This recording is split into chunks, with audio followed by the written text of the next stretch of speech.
and I still had that problem. I used to love fighting in jail. You know, I love fight anyone in jail. I used to love fighting in jail. It was like, it was that release. It was that channeling all that stuff that was going on in my own head, in my own life. You know, into like a physical fight. You know, and I got a massive release from it. Yeah. You know, and the more fights I could get in, the better. You know, and I loved that stuff. You know, especially in prison when you know you've only got 30 seconds.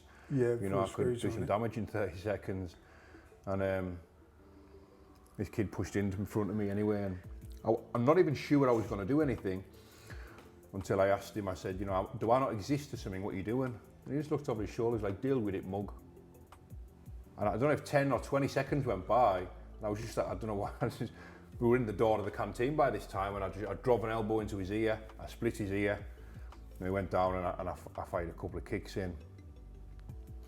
Then I got took down by this screw, and I forget his name, but people who's been to Durham will know him. He's like, he does the jiu-jitsu and that, the little one with the cauliflower ears. He just tied me up like a pretzel, all on his own. And I was screaming in pain. So I took back to my pad. And this lad had a bit of a firm, northeast lad. They were all shouting at me and I was going back to the pad. I was shouting at them. Then they opened the pad door after I'd been locked up for 20 minutes. They're like, Christie, you're gonna die. Paul the Christian, you know. I'm not a Christian, me. You know, but I've always been drawn to the cross. I don't know what it is. I'm not a Christian, I don't practice Christian. I do read the Bible on occasion. Something about that cross I've always liked. And maybe the day will come. You know, I get signs all the time, and I don't know if I misinterpret them or what, but I get signs all the time, me. You know, all the time, mate. You know, I get sign upon sign, and I don't know if I'm misinterpreting them or I don't know what, but I feel like I'm waiting, me. I feel like I'm waiting. I feel like I haven't decided what I want to do. I'm not ashamed to say I just don't believe.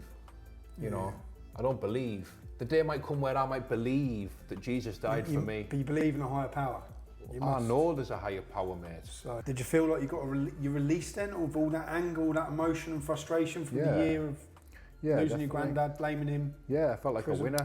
You know, I felt like a winner, and a little bit of smugness, I suppose, knowing that I was going home to party and he was going to hospital.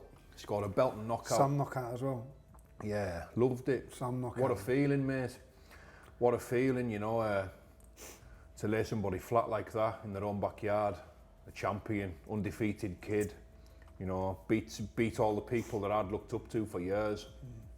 And I'm in there laying him out. And what a buzz, mate. Nothing really comes close to that sort of feeling that you get from winning a fight like that, in that fashion.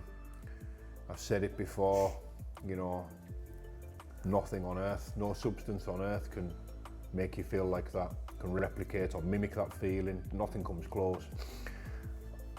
That, they say, don't they, you know, the best things in life are free. Well, that is the best feeling by far I've ever had. You know, better than anything, better than sex, better than watching your kids get born, you know.